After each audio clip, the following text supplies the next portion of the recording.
The jersey is hanging. The kicks are ready. The Brooklyn gear is on. James Harden ready to go at Barclays Center, reunited with Kevin Durant for the first time since 2012.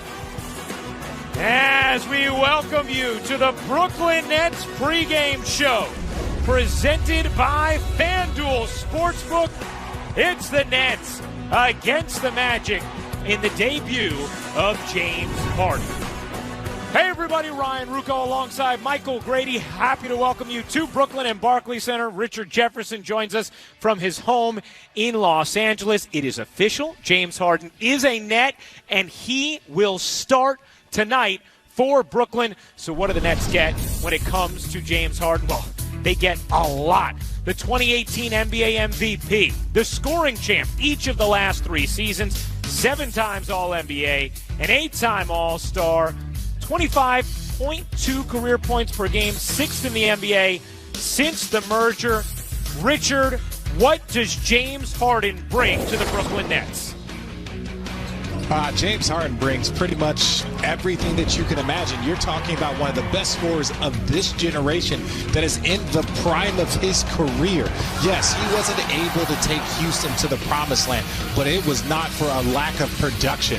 His ability to score, his ability to play one-on-one, hit difficult threes, his step back, his movement, his ability to get down the lane, get free throws. He has really evolved his offensive game to pretty much not have a flaw. That's what the Nets are getting in James Harden.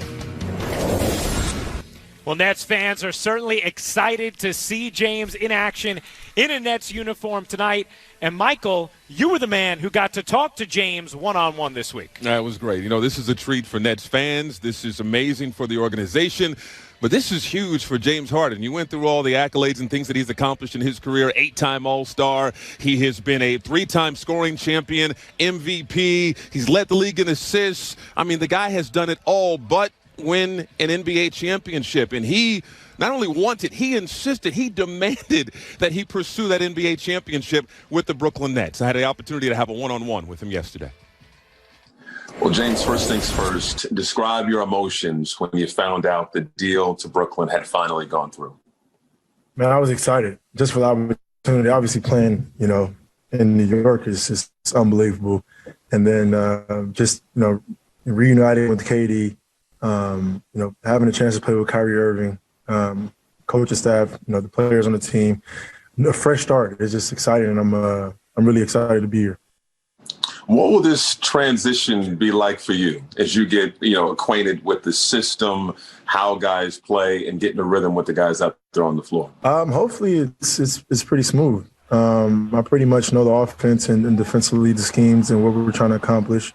Personnel-wise, I pretty much know everyone on the team and what they like to do and how they can impact the game. For me, my job is to go out there and help them be a little bit better than what they already are. And if I accomplish that, then we have a legit chance. So it's pretty much a smooth transition. Everybody has questions about fit. Of course, you keep getting asked about that. You wanted this. How do you envision this all working out in these styles and these personalities coming together? When you have elite talent and you're worried about fit, I feel like that's a very good problem to have. So we'll figure that throughout the course of the year. And I think for all of us, from top to bottom, I think the ultimate goal is to win games. In recent history, in past history, when you talk about, big threes that have achieved the ultimate goal, what kind of sacrifice are you seeing have you seen with those groups in the past that it took to win a championship? I'm not sure exactly. I think even you look at that Miami situation where, LeBron and Chris Bosh going to Miami with Dwayne Wade and Dwayne Wade being the bigger man and taking that backseat and kind of letting LeBron run the show was one of the biggest sacrifices I've seen. So, ultimately, if you want to get to where you haven't been before, you got to sacrifice, and I think that's what we're willing to do. Those guys have obviously won championships before, and I haven't. So, that's why I'm here. Well, let's get into that. Describe your desire, that fire inside of you to win an NBA championship. I'm locked in. I'm very, very locked in. That's all I'm going to tell you. Describe your relationship with Kevin Durant and that connection you guys have. We've been knowing each other for a very, very long time. He's been playing basketball, at the highest level you can play, and just, we're like brothers. Talk about everything. He's there for me. I'm there for him. And it's just like a bond and a relationship that, can't be broken. Everybody's excited to see what this group is going to look like together. I know it's a grind. I know it's a lot of work. But how hyped are you to see what this group can achieve together? We'll show you tomorrow. Lastly, give me your message to the fan base. Your message to the fan base. Again, it's unfortunate they're not being able to fill the stands there at Barclays Center. But what is your message to the fan base as you get ready to embark on this journey? Looking, it's the beard. Happy to be here. And this year's going to be a show. It's going to be a movie. Stay tuned. Gotcha. Appreciate you. James Harden said it. If you have multiple superstars and you're worried about fit, that is a good problem to have. I saw him out there warming up on the floor. Looked really good. The team wearing their tie-dye throwback jerseys. Once again, he's going to be rocking number 13. How do we get to this point? Remember, Landry Shamet was wearing number 13. Well, let's check Instagram, IG. James Harden. Hey, Landry Shamet, how much you want for that number 13, broski? Landry Shamet responds after that with a picture of my man with a duffel bag and honey buns. I just realized me and Landry are the same guy. James Harden responds, you got me scrambling trying to get honey buns and Rolexes.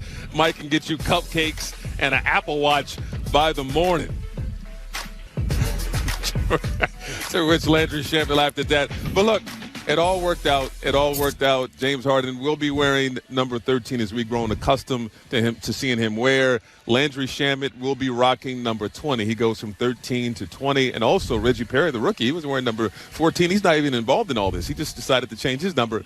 And he's going to go to number 0. Now, Kyrie Irving is not going to play tonight, but it's not for personal reasons. It's for health and safety protocols. He was fined $50,000 by the NBA. And because of the party that he went to on Sunday, he had to quarantine for 5 days. And so he missed Tuesday, Wednesday. He had to forfeit those game checks, a little over $800,000. But he was available to play, but the team is holding him out. They're going to ramp him up slowly. They don't want to risk injury. We'll see whether or not he'll be available for Monday. Michael, outstanding stuff. Great updates and awesome one-on-one with James Harden. And that is not the only one-on-one